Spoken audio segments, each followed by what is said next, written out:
In the winter of 1892, residents of Mexico City's most prestigious neighborhood began whispering about sounds that chilled them to the bone. From behind the elegant stone walls of a mansion on Tuba Street came screams so piercing, so filled with agony, that even hardened policemen would later claim they haunted their dreams for years. These weren't the cries of revolution or street violence that had become commonplace in Picho Diaz's Mexico. These were something far worse: the systematic torture of children carried out with methodical precision by a woman whose respectable facade had fooled an entire society. What authorities discovered in that house would shake Mexico to its core and reveal the mind of the country's first documented female serial killer. A woman whose crimes were so depraved that the famous artist José Guadalupe Bejarano would immortalize her evil in illustrations that still disturb viewers today. Before we continue with the story of Guadalupe Martinez de Bejarano, known to history as Libe, the Terrifying One, if you're fascinated by true crime stories that reveal the darkest corners of human nature, make sure to subscribe to our channel and hit that notification bell. Like this video if you dare to uncover the complete truth, and let us know in the comments what state and city you're listening from. Your support helps us continue investigating these disturbing cases that time tried to bury. The story I'm about to tell you has been largely forgotten, buried beneath decades of shame and disbelief, but it deserves to be told, not for its shock value, but because it reveals how evil can hide behind the most respectable facades and how society's blind spots can become hunting grounds for predators. The year was 1887, and Mexico City pulsed with the contradictions of President Porfirio Diaz's ambitious modernization project. Gas lamps flickered along newly paved streets, where horse-drawn carriages carried ladies in imported European silks past beggars who hadn't eaten in days. The wealthy districts showcased Mexico's aspirations to join the ranks of civilized nations, while just blocks away, indigenous families crowded into crumbling tenements, their children thin with hunger and desperation. In this world of brutal inequality, Guadalupe Martinez de Bejarano commanded respect. At 43, she was a widow of impeccable reputation who had maintained her late husband's social standing through shrewd business dealings and careful cultivation of relationships with Mexico City's elite. Her imposing two-story mansion on Tuba Street, with its wrought iron balconies and pink limestone facade, reflected the dignity expected of a woman of her class. Guadalupe herself was a formidable presence. Tall and austere, she wore her black widow's weeds like armor, her dark hair pulled severely back in a style that emphasized the sharp angles of her face. Her neighbors knew her as a devout Catholic who never missed Sunday Mass, a generous contributor to church charities, and a businesswoman who provided domestic servants to the city's finest families. What they didn't know was that Guadalupe had developed what she privately called her special method of training young servants. Behind the locked doors of her servants' quarters, she had created a laboratory of human suffering where she could explore the darkest impulses that proper society demanded she suppress. Her son, Aurelio, now 22, lived in the mansion's upper floors like a ghost, thin and nervous with the pale complexion of someone who spent too much time indoors. He had grown up learning to make himself invisible whenever his mother's eyes took on that particular glitter that preceded what she called discipline sessions. He had developed an uncontrollable stutter and a dependency on laudanum that helped him sleep through the sounds that came from below. Guadalupe's business model was perfectly designed for her hidden activities. Desperate families from Mexico's impoverished rural areas sent their daughters to the capital, seeking work as domestic servants. These girls arrived with no connections, no documents, and often no ability to read or write.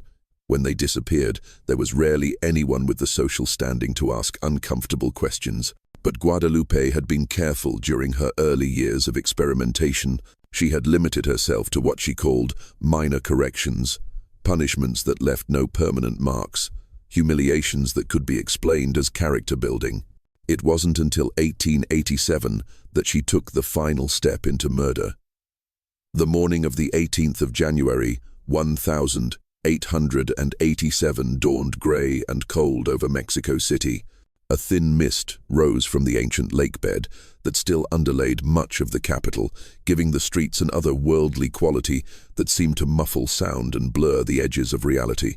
It was on this morning that Casimir Juarez, A 16-year-old girl from the mountains of Michoacán knocked on the carved wooden door of Guadalupe Bejarano's mansion.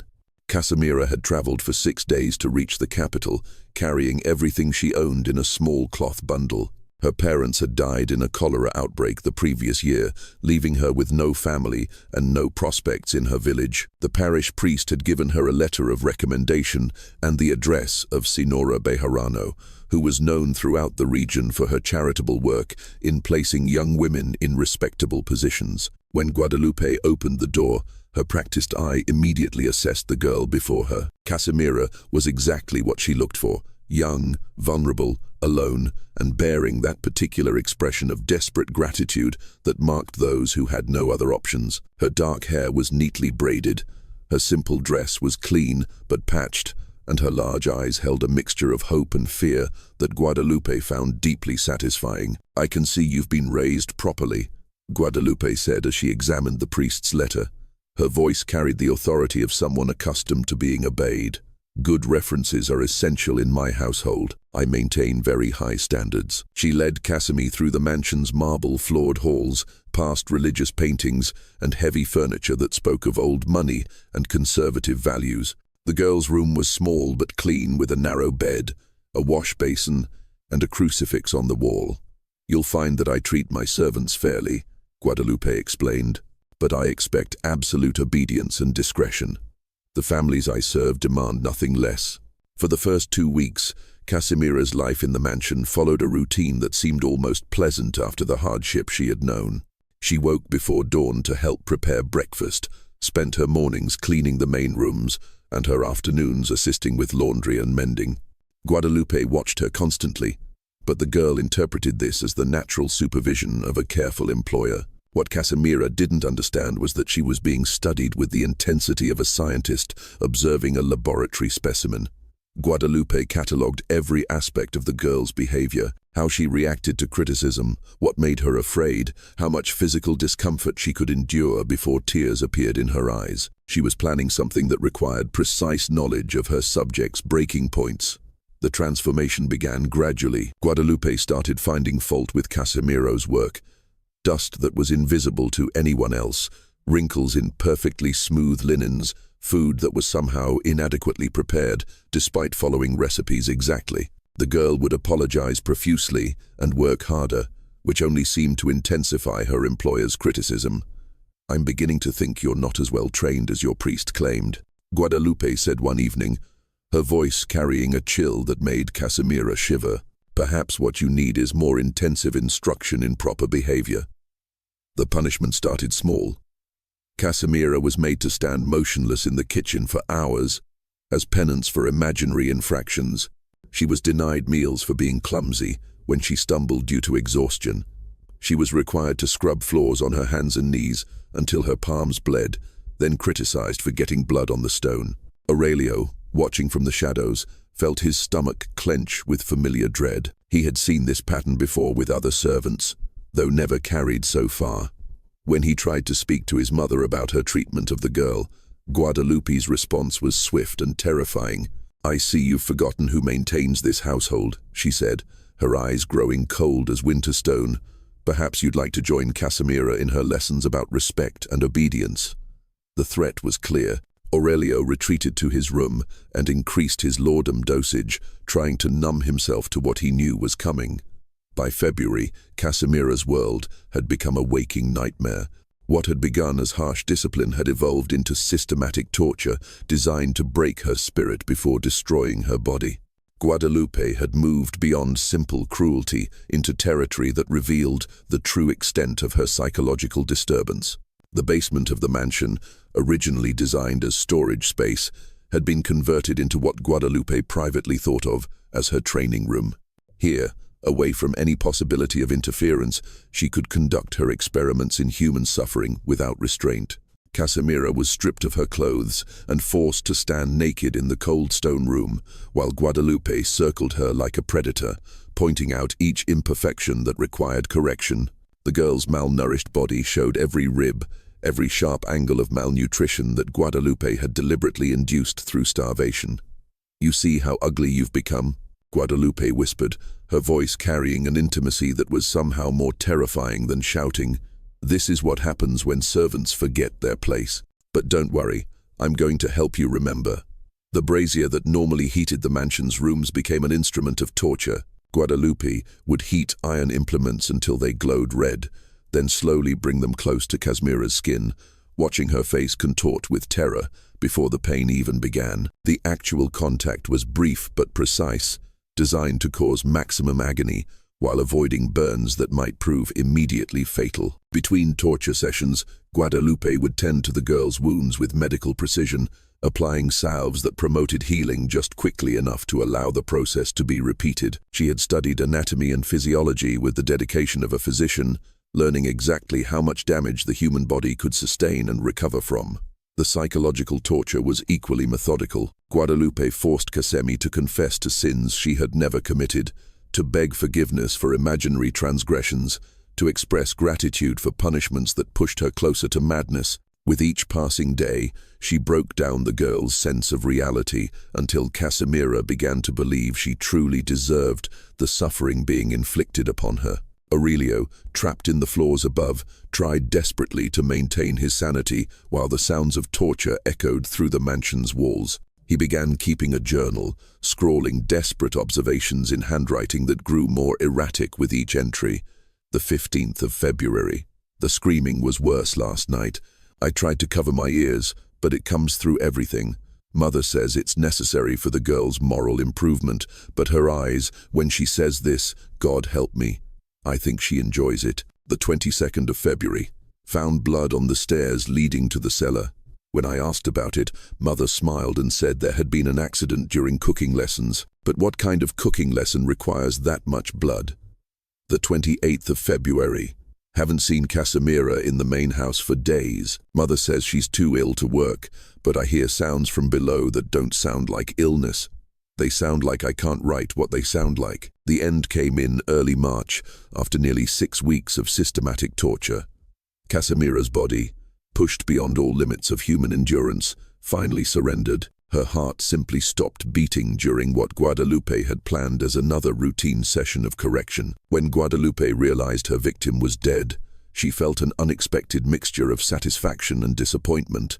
The process had provided her with the most intense pleasure she had ever experienced. But now it was over, and she faced the practical problem of disposal. With the methodical efficiency she applied to all her projects, Guadalupe wrapped the body in old sheets and waited until the darkest hours before dawn to load it onto a cart. She had already selected a burial site in the vacant lots that surrounded the city's expanding edges, a place where the soft earth would accept secrets without question. As she dug the shallow grave that would hide Mexico's first known victim of female serial murder, Guadalupe made a decision that would define the rest of her life. The experience had awakened something in her that demanded to be fed. She would be more careful next time, more selective about her victims, more sophisticated in her methods, but there would definitely be a next time. Following Casimiro's murder, Guadalupe entered what she thought of as her professional phase. She had learned valuable lessons from her first kill and was determined not to repeat the mistakes that had nearly led to discovery. The key was patience, planning, and maintaining the reputation that served as her most effective camouflage. For nearly a year, she threw herself into legitimate business activities with renewed vigor. She organized charity fundraisers for the local cathedral, expanded her domestic placement service, and cultivated relationships with Mexico City's most influential families.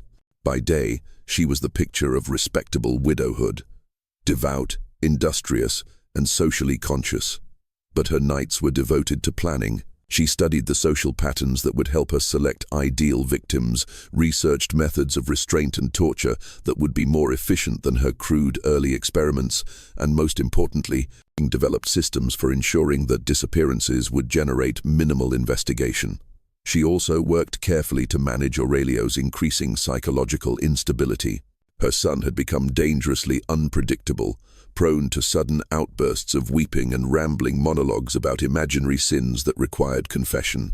Guadalupe arranged for him to receive treatment from a German physician who specialized in nervous disorders, ensuring that his testimony would be dismissed as the ravings of an invalid if he ever tried to expose her activities. The opportunity she had been waiting for arrived in September 1888 when Maria Santos brought her 5-year-old daughter Elena to the mansion seeking employment. The Santos family had lost their farm to drought and debt, forcing them to migrate to the capital where work was scarce and competition fierce. Maria was desperate enough to accept any position for her daughter, regardless of the conditions. Elena Santos was everything Guadalupe looked for in a victim. She was young, healthy, and isolated from any support system that might investigate her disappearance. More importantly, she possessed a quiet strength that Guadalupe found irresistible. Breaking strong spirits provided far more satisfaction than destroying those who were already defeated. The girl's initial weeks in the mansion followed the same pattern Guadalupe had established with Casimira, but with important refinements. She was more subtle in her escalation of abuse, more careful to ensure that each stage of degradation seemed to follow logically from the previous one. Instead of sudden violence, she employed gradual psychological manipulation that confused her victim's sense of reality. "I notice you've been making more mistakes lately," Guadalupe would observe with apparent concern. "Perhaps the city air doesn't agree with you. Some girls from the countryside never adjust properly to civilized living." Elena would protest that she was trying her best, which only prompted lectures about the difference between effort and achievement. Guadalupe cultivated an atmosphere of constant judgment where nothing the girl did was ever quite adequate, creating a psychological environment ripe for more serious abuse. The physical punishments began as corrections for increasingly imaginary faults. A spot missed during cleaning led to hours standing motionless as punishment. A dish served at slightly the wrong temperature resulted in meals being withheld. A perceived look of defiance earned an evening locked in the coal cellar without light or warmth. But Guadalupe had learned to be patient. She allowed days, or even weeks, to pass between escalations, giving Elena time to adjust to each new level of abuse before introducing the next. This methodical approach prevented the girl from recognizing the overall pattern until she was too psychologically damaged to resist effectively. Aurelio, observing this process with growing horror, made several attempts to intervene. But his mother had anticipated this possibility and developed strategies for controlling his interference. "I see you're concerned about Elena's training," she told him, after he questioned why the girl seemed so frightened. "That shows you have a kind heart, but kindness without wisdom can be cruel. These country girls need firm guidance to overcome their natural laziness and deceit. Would you rather I send her back to the streets where she'll surely fall into prostitution and sin?" When Aurelio persisted in his objections, Guadalupe's tone became more threatening. "Of course, if you feel you understand domestic management better than I do, you're welcome to take responsibility for the girl's moral development yourself. I'm sure you'd find it educational." The implication was clear. Aurelio had seen enough of his mother's methods to understand that crossing her meant joining her victims. He retreated to his lordom and his journal, documenting horrors he was too terrified to prevent. By December 1888, Elena Santos had been transformed from a healthy country girl into a hollow-eyed shadow who flinched at every sound and obeyed commands with the mechanical precision of someone whose will had been systematically destroyed. Guadalupe had perfected her techniques during the months of preparation, developing methods of torture that were both more sophisticated and more prolonged than anything she had inflicted on Casimira. The basement room had been renovated with equipment specifically designed for restraint and suffering.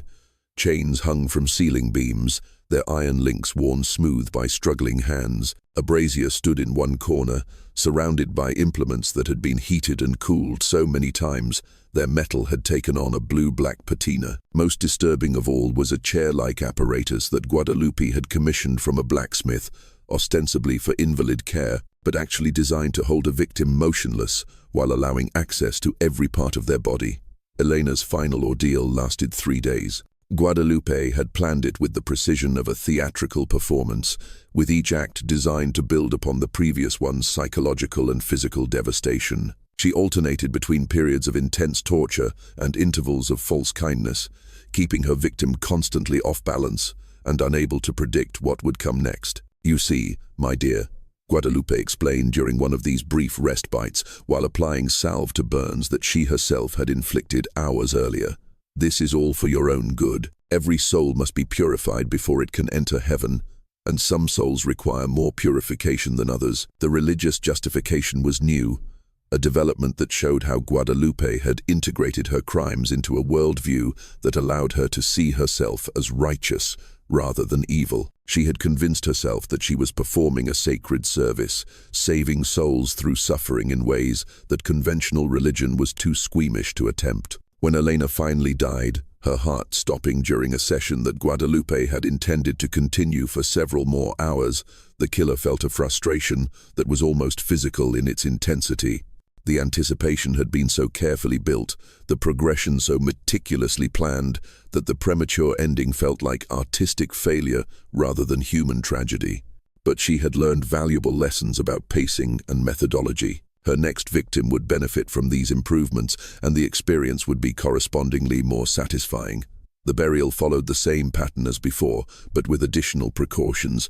Guadalupe had identified multiple disposal sites around the city's periphery, reducing the risk that multiple graves in one location might eventually be discovered. She also took care to vary the timing of her nocturnal expeditions, ensuring that no pattern would emerge that might attract attention from night watchmen or early rising workers. When Maria Santos appeared at the mansion 3 weeks later, frantic with worry about her daughter's unexplained silence, Guadalupe was prepared with a story that had been crafted to deflect suspicion while discouraging further investigation. "I'm afraid Elena became quite ill shortly after Christmas," she explained with practiced sympathy, a fever that seemed to affect her mind as much as her body. She became convinced that her family was in danger and insisted on leaving immediately to warn you. I tried to persuade her to wait until she was well enough to travel safely.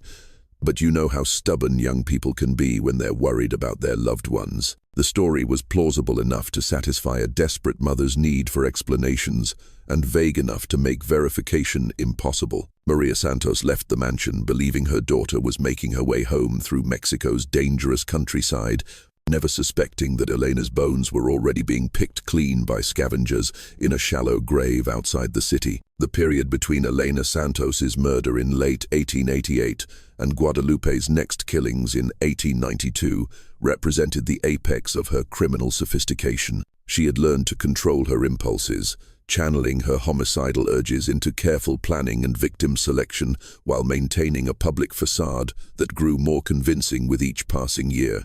During this time, she established herself as one of Mexico City's most prominent charitable figures. She organized relief efforts for earthquake victims, sponsored orphanages, and contributed so generously to church construction projects that the Archbishop himself praised her Christian devotion from the pulpit. This public recognition served as the perfect shield for her private activities, making any accusations against her seem not just unlikely, but sacrilegious. She also expanded her domestic placement business into a sophisticated operation that gave her access to vulnerable young women from across central Mexico. Her reputation for reliability and discretion made her the preferred employment agent for the capital's elite families, while her supposed commitment to moral instruction attracted desperate parents who saw domestic service as their daughter's only escape from rural poverty. What these families didn't realize was that Guadalupe had developed a complex screening process for identifying ideal victims. She looked for girls who were isolated from family support, psychologically vulnerable, and physically attractive enough to satisfy her increasingly specific preferences. Most importantly, she sought those who possessed the kind of inner strength that would make their eventual breaking particularly satisfying. Aurelio's condition during this period provided an unexpected advantage. His nervous disorder had progressed to the point where he was largely confined to his rooms, dependent on increasing doses of laudanum and opium that kept him in a perpetual haze of semic consciousness. When he did venture into public, his obvious instability made him an unreliable witness whose testimony could be easily discredited. Guadalupe carefully cultivated this perception, ensuring that doctors and family friends saw Aurelio's condition as the tragic result of inherited mental weakness rather than psychological trauma. She commissioned expensive treatments from fashionable alienists, publicly demonstrating her commitment to her son's recovery while privately ensuring that his condition remained too unstable for him to pose any real threat to her activities. But beneath this carefully maintained surface, Guadalupe was planning her most ambitious project yet. The deaths of Casimira and Elena had satisfied her immediate urges while teaching her valuable lessons about methodology and victim management.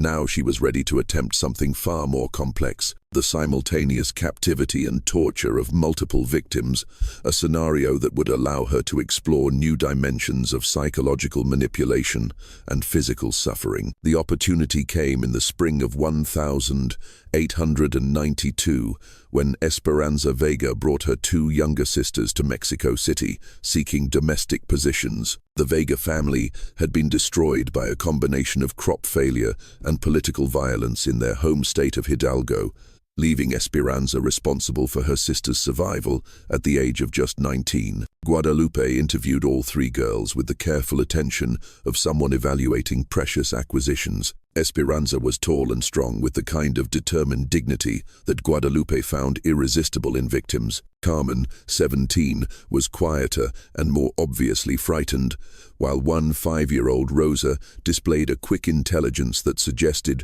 she might be capable of organizing resistance if not properly managed. "I can certainly use all three of you," Guadalupe told them with the maternal warmth that had become her most effective tool of deception. "In fact, it would be ideal to have sisters working together. You can support each other through the adjustment period, and I find that family members are naturally more motivated to maintain the high standards I require."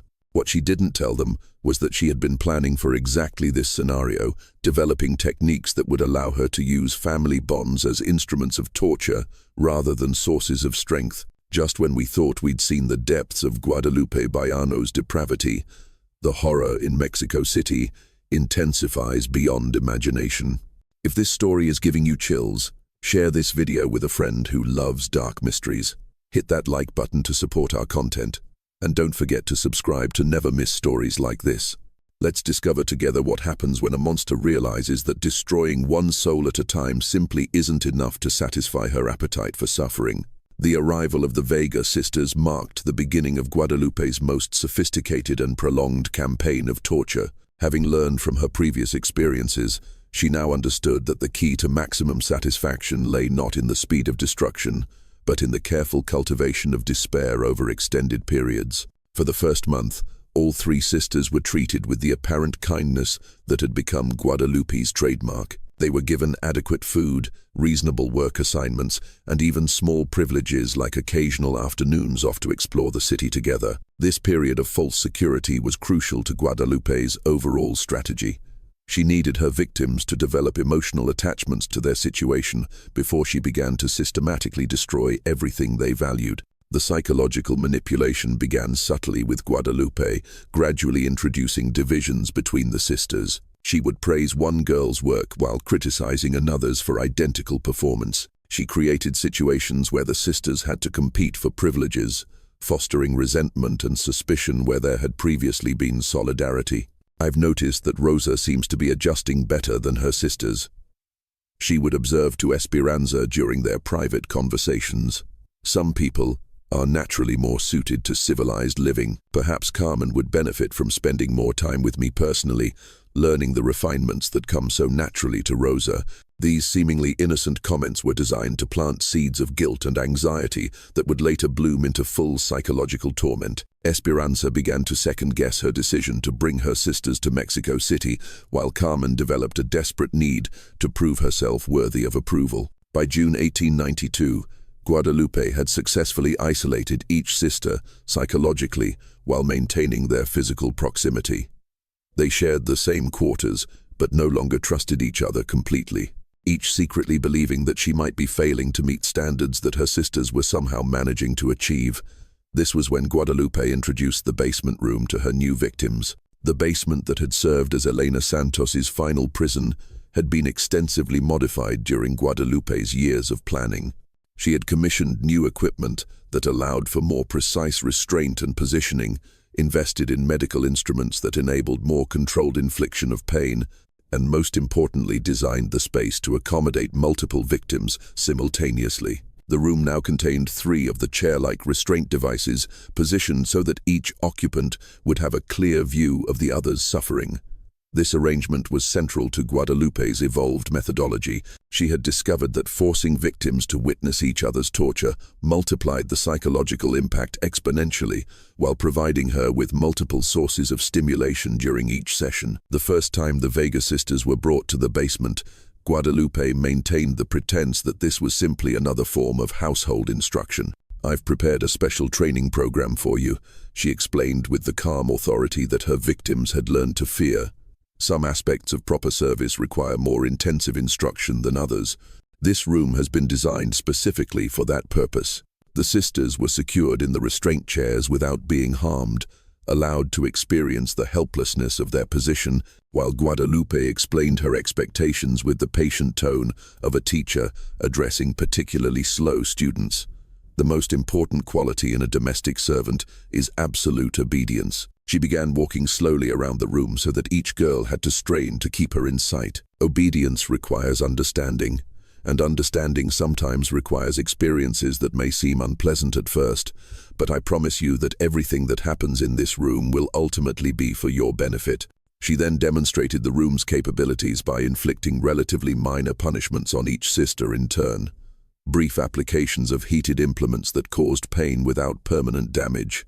Controlled near-drowning experiences that induced panic without actual danger. Carefully measured electrical shocks from a primitive battery device that a corrupt physician had provided for her experiment. Hence, throughout these demonstrations, she maintained a running commentary that mixed practical instruction with philosophical justification, creating a surreal atmosphere where torture was presented as education and suffering as privilege.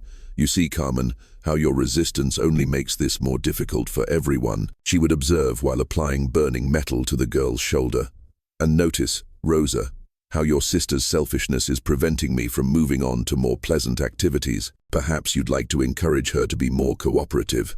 This technique, forcing victims to witness and indirectly participate in each other's suffering, proved devastatingly effective. Within weeks, the sisters had been transformed from a united family into isolated individuals who would compete desperately for any slight reduction in their torment, even if it meant accepting increased suffering for their siblings.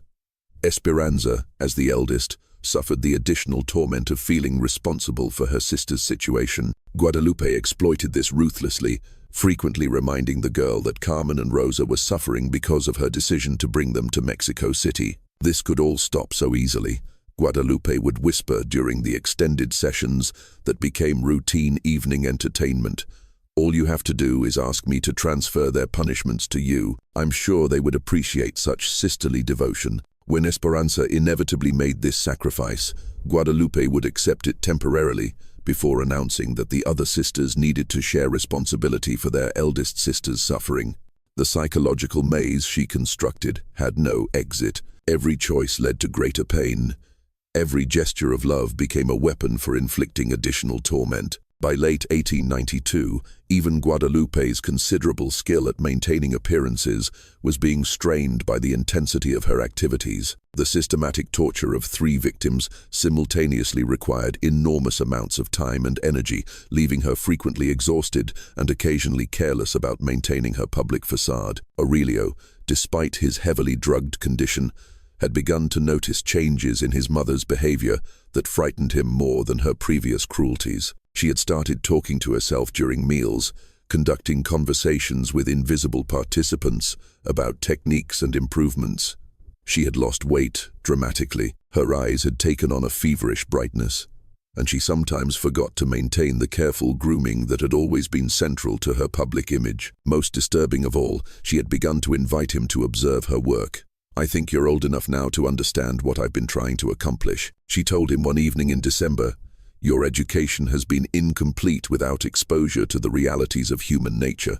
Perhaps it's time you learned what people are really capable of when properly motivated." Aurelio managed to refuse these invitations through a combination of feigned illness and increased drug consumption, but he could feel his mother's patience with his avoidance wearing thin. He began to suspect that his next refusal might result in his joining the sisters in the basement.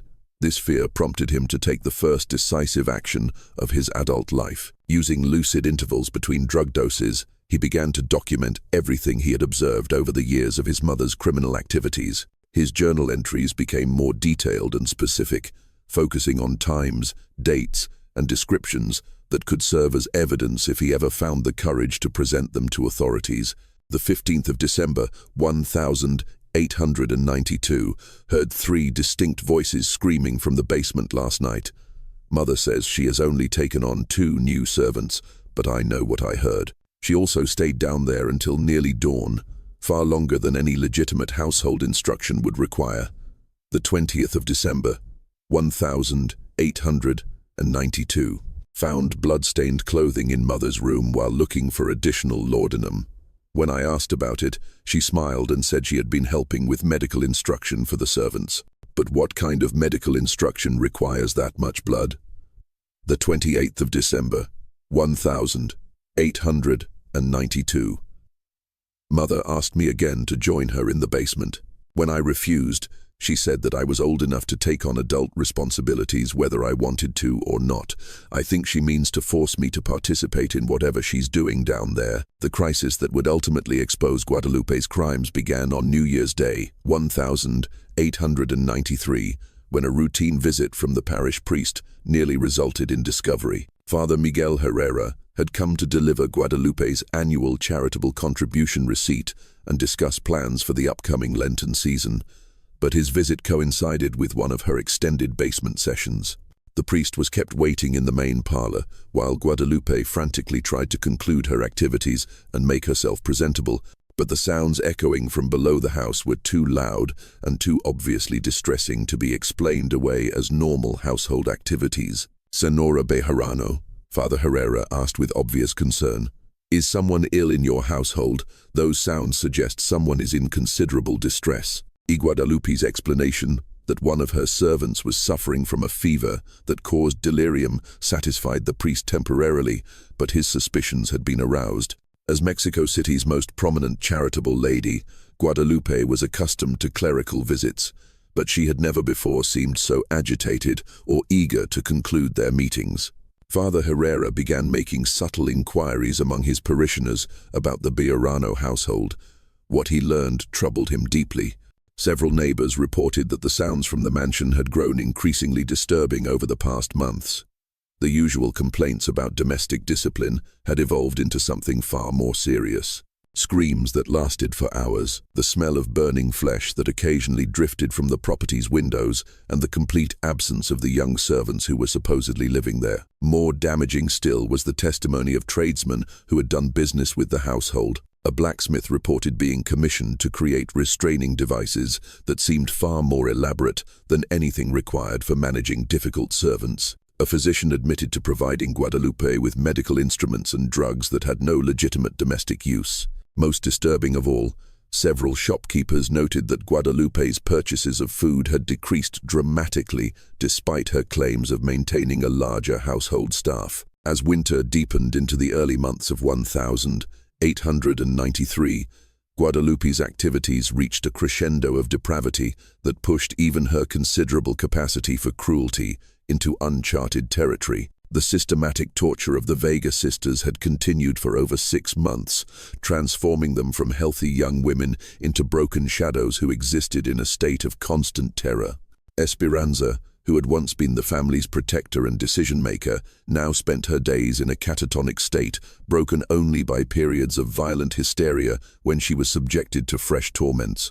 Her body bore the evidence of every refinement Guadalupe had developed in her torture techniques: precisely placed burns that formed patterns across her skin, carefully inflicted cuts that had been allowed to heal and reopen multiple times, and evidence of internal injuries that spoke to violations too horrific to detail. Carmen had developed a different response to the prolonged abuse. She had retreated so far into madness that she often seemed genuinely unaware of what was happening to her, speaking to invisible companions and laughing at horrors that should have induced screaming. This detachment from reality both frustrated and fascinated Guadalupe, who saw it as a challenge to develop new methods that could penetrate even complete psychological withdrawal. Rosa, the youngest, had somehow retained more of her sanity than her sisters, but this clarity only made her suffering more acute. She was fully aware of what was happening to her family and understood with terrible precision that their situation could only end in death. Her attempts to negotiate with Guadalupe to find some arrangement that might save at least her sisters provided their captor with endless entertainment as she raised and crushed hopes with calculated precision. But Guadalupe had begun to realize that even this elaborate scenario was approaching its natural conclusion. The sisters were dying slowly from the accumulated damage of their torture, and their deaths would leave her once again without victims to satisfy her ever-growing appetite for suffering. This recognition prompted her to make the decision that would ultimately destroy her. She began planning to acquire new victims even before disposing of the current ones, intending to maintain a continuous supply of subjects for her experiments. The opportunity seemed to present itself when Julia Mendez, a widow from Querétaro, arrived in Mexico City with her 4-year-old daughter Isabella, seeking domestic work to survive after losing their family farm to creditors. Guadalupe saw Isabella as the perfect addition to her collection. Young enough to be completely controlled, old enough to provide sophisticated entertainment, and isolated enough to disappear without generating immediate investigation. But her eagerness to acquire this new victim led her to make crucial mistakes. Instead of waiting for the Vega sisters to die naturally from their accumulated injuries, she decided to accelerate their deaths to make room for Isabella. More fatally, she underestimated how far her son Aurelio's documentation efforts had progressed and how close he was to finding the courage to act on his knowledge.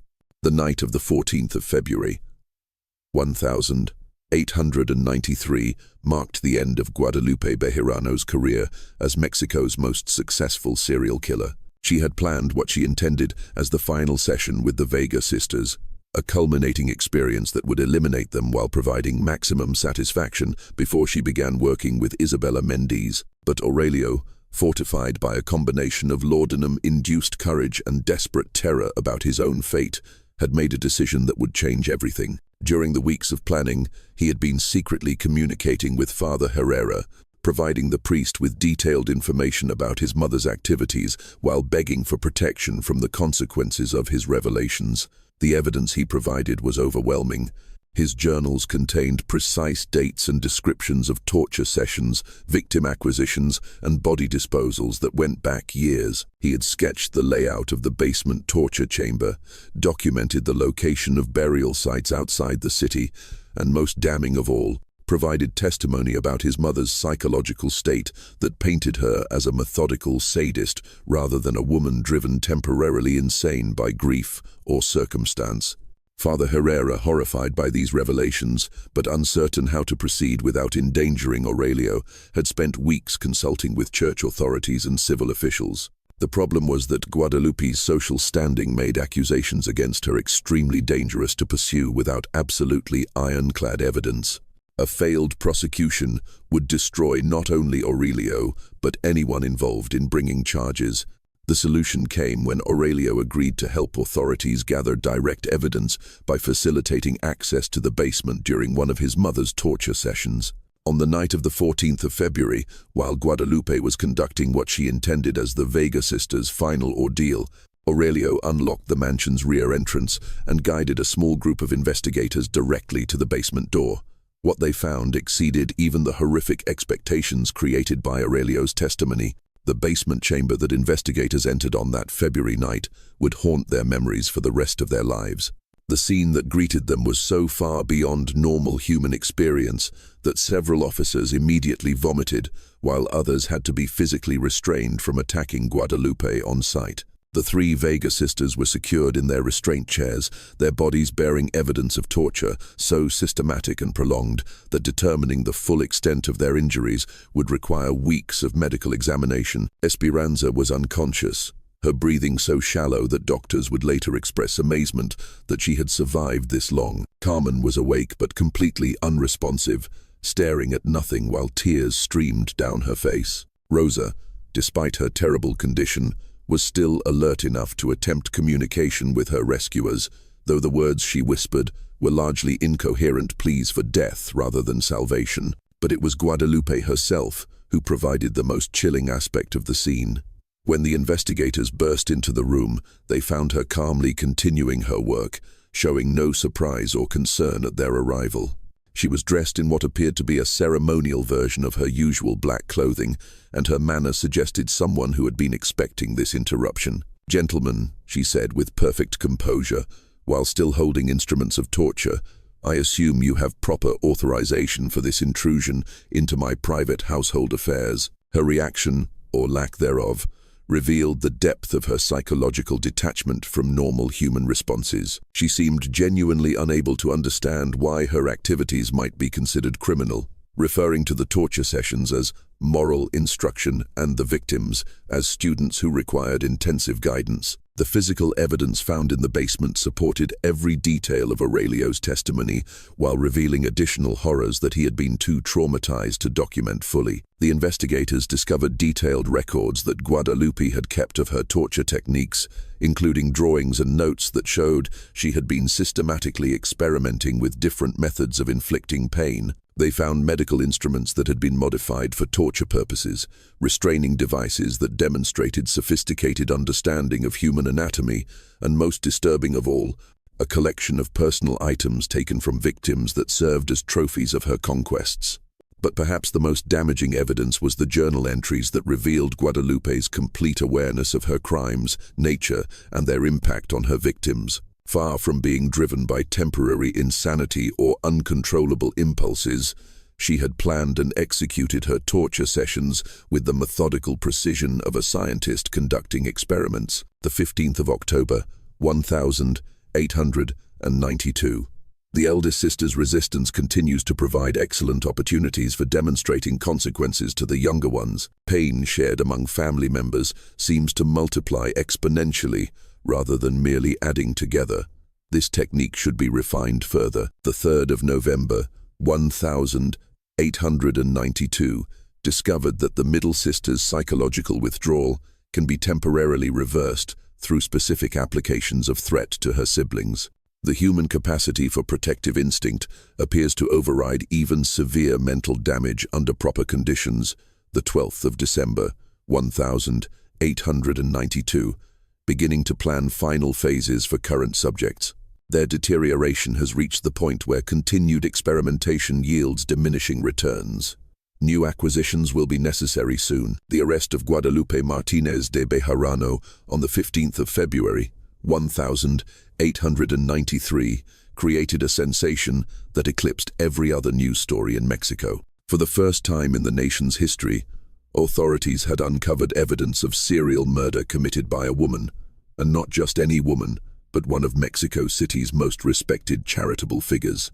The contrast between Guadalupe's public image and the reality of her crimes was so extreme that many people initially refused to believe the accusations. How could a woman who had donated thousands of pesos to orphanages and churches, who had been praised by archbishops and government officials, who had maintained perfect social standing for decades, possibly be capable of such monstrous acts? But the evidence was overwhelming. The physical condition of the surviving Vega sisters provided undeniable proof of systematic torture. The basement chamber contained instruments and facilities that could serve no purpose other than the infliction of suffering. Most importantly, Guadalupe's own journals documented years of criminal activity with a level of detail that made denial impossible. The preliminary hearings began within days of her arrest, conducted in a courtroom packed with journalists, social reformers, and curious citizens eager to glimpse the woman who had hidden such terrible secrets behind a facade of respectability. Guadalupe's behavior during these proceedings provided additional evidence of her psychological abnormality.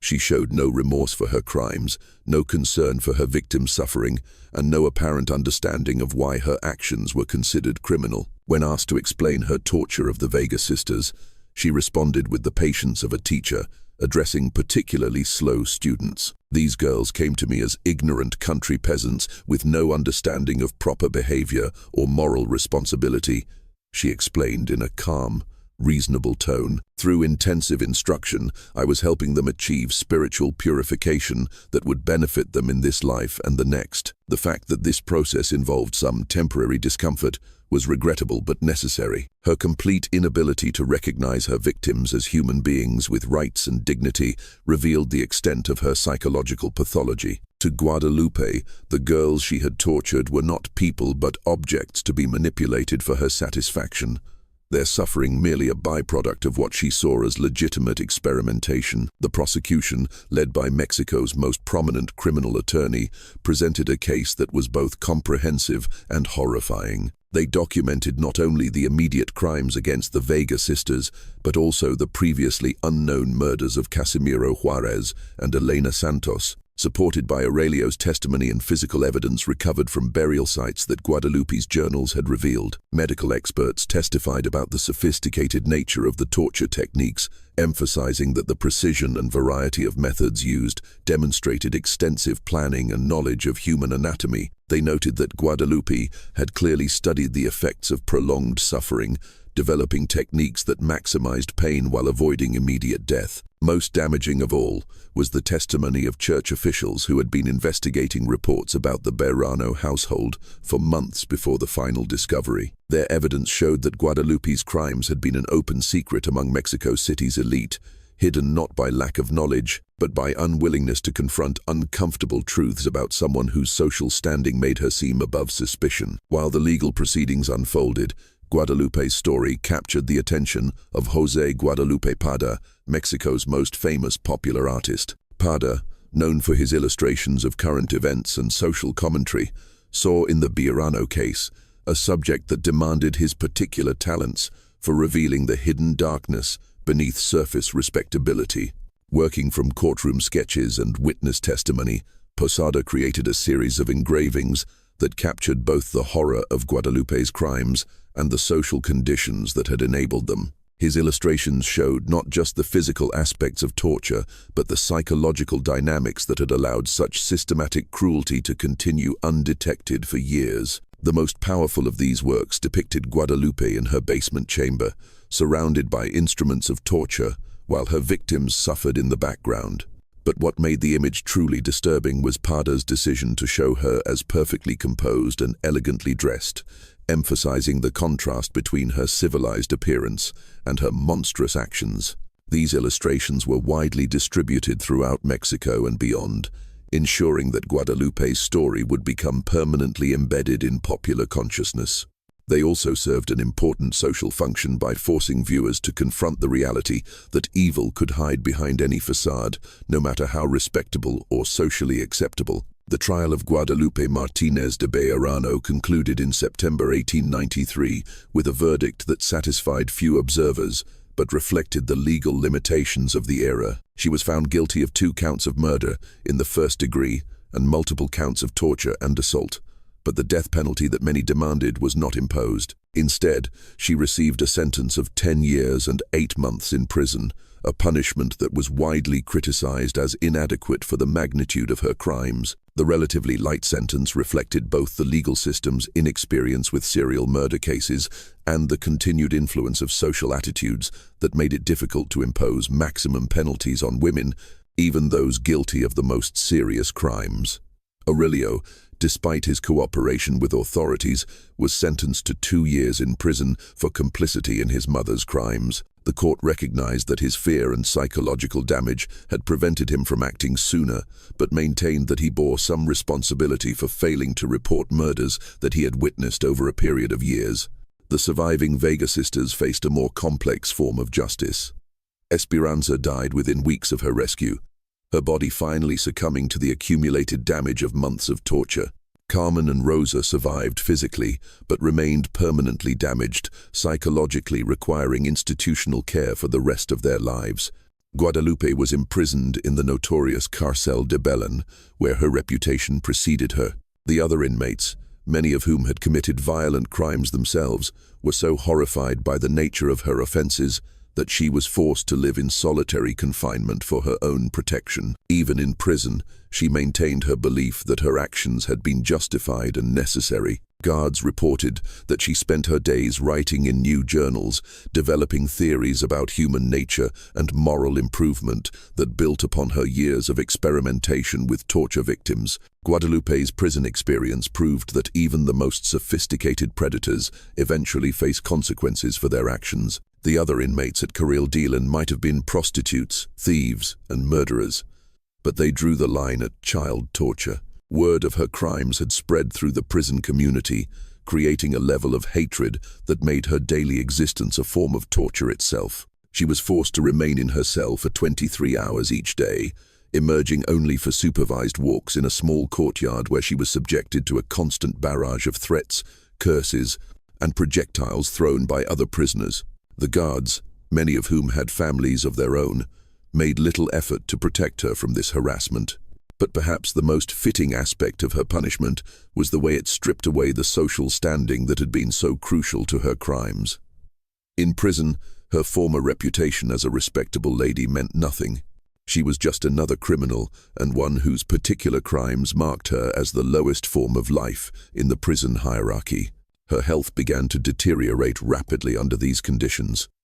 The woman who had taken such pride in her elegant appearance became haggarded and unkempt. The authoritative voice that had commanded respect in Mexico City's salons was reduced to pleading whispers when she tried to communicate with guards or fellow prisoners. Most significantly, the isolation that had allowed her to conduct her torture sessions undisturbed became a punishment that she found unbearable. Guadalupe had always defined herself through her control over others, and the complete absence of victims to manipulate left her psychologically rudderless. She died in her cell during the winter of 1895, just 2 years into her sentence. The official cause of death was listed as pneumonia, but prison officials privately acknowledged that she had been found with injuries consistent with assault by other inmates. No investigation was conducted and no charges were filed. Even in death, she was accorded no more respect than she had shown her victims. Her funeral was attended only by a priest who performed the service as a matter of duty rather than compassion. No family members claimed her body, no friends mourned her passing, and no newspapers noted her death with more than a brief mention. The woman who had once been one of Mexico City's most prominent citizens disappeared from history as anonymously as her victims had vanished from life. The case of Guadalupe Martinez de Bejarano fundamentally changed how Mexican society understood criminal behavior and social respectability. For the first time, the nation was forced to confront the reality that monsters could hide behind any facade, that evil was not limited to the desperate and dispossessed, but could flourish in the most privileged circumstances. The investigation revealed systemic failures that had enabled her crimes to continue for years. Police had ignored reports from families searching for missing daughters because those families lacked the social standing to demand serious investigation. Medical professionals had provided equipment and expertise for torture without questioning their clients' intentions. Religious authorities had accepted her charitable donations while turning blind eyes to obvious signs of abuse occurring in her household. Most disturbing of all was the discovery that many members of Mexico City's elite had suspected the truth about Guadalupe's activities, but had chosen to maintain silence rather than confront someone whose social position made accusations dangerous. The case exposed a culture of complicity that valued reputation over justice and social harmony over human life. These revelations sparked significant reforms in Mexico's criminal justice system. New laws were passed requiring investigation of missing person reports, regardless of the social status of those making the reports. Medical professionals were subjected to stricter oversight of their equipment sales and patient relationships. Most importantly, the legal concept of serial murder was formally recognized with enhanced penalties for systematic killing. But perhaps the most lasting impact of Guadalupe's crimes was the way they changed popular understanding of evil itself. Parda's illustrations ensured that her story became part of Mexican folklore, a cautionary tale about the dangers of trusting appearances and the importance of protecting society's most vulnerable members. The basement chamber where she had conducted her torture sessions was discovered by workmen decades later during renovation of the property. Even after years of abandonment, the room retained an atmosphere of horror that made strong men flee in terror. The building was eventually demolished, but locals claimed that the screams of Guadalupe's victims could still be heard on quiet nights. This mystery shows us that evil rarely announces itself with obvious signs and dramatic gestures. Instead, it hides behind respectability, operates within systems of trust, and exploits society's reluctance to believe that monsters can wear familiar faces. Guadalupe Bejarano's crimes were possible not because she was superhuman, but because she understood how to manipulate the social structures that were supposed to protect the innocent. Her story reminds us that the most dangerous criminals are often those who appear most normal, most respectable, most worthy of trust. They count on our reluctance to believe that people we admire could be capable of unthinkable acts, and they use that reluctance as camouflage for their predatory behavior. What do you think of this story? Do you believe everything was revealed, or do you think Guadalupe took other secrets to her grave? Leave your comment below, sharing your thoughts about how society can better protect its most vulnerable members from predators who hide behind masks of respectability. If you enjoyed this tale of Mexico's first female serial killer and want more horror stories like this, subscribe, hit the notification bell, and share with someone who loves dark mysteries. See you in the next video, where we'll continue exploring the shadows that history tried to forget.